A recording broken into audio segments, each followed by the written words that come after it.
התחלנו. אהלן, אני אייל חדש.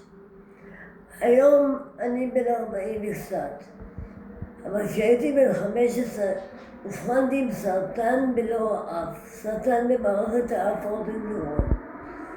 זה בעצם סרטן שאופייני למבוגרים מעשנים ממוצא אפריקאי הודי.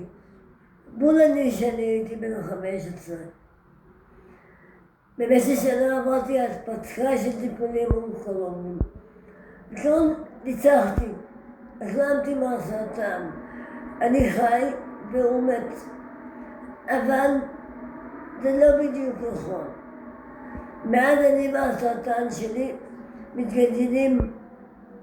לפעמים אנחנו מתגלגלים ביחד, לפעמים אנחנו מתגלגלים אחד אחרי השני.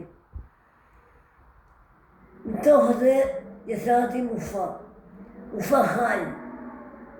בעצם מצע של החיים שלי, ואת תוכו אני רוצה להזמין אתכם. ברוכים הבאים למסע שלי, רק אני והסרטן שלי.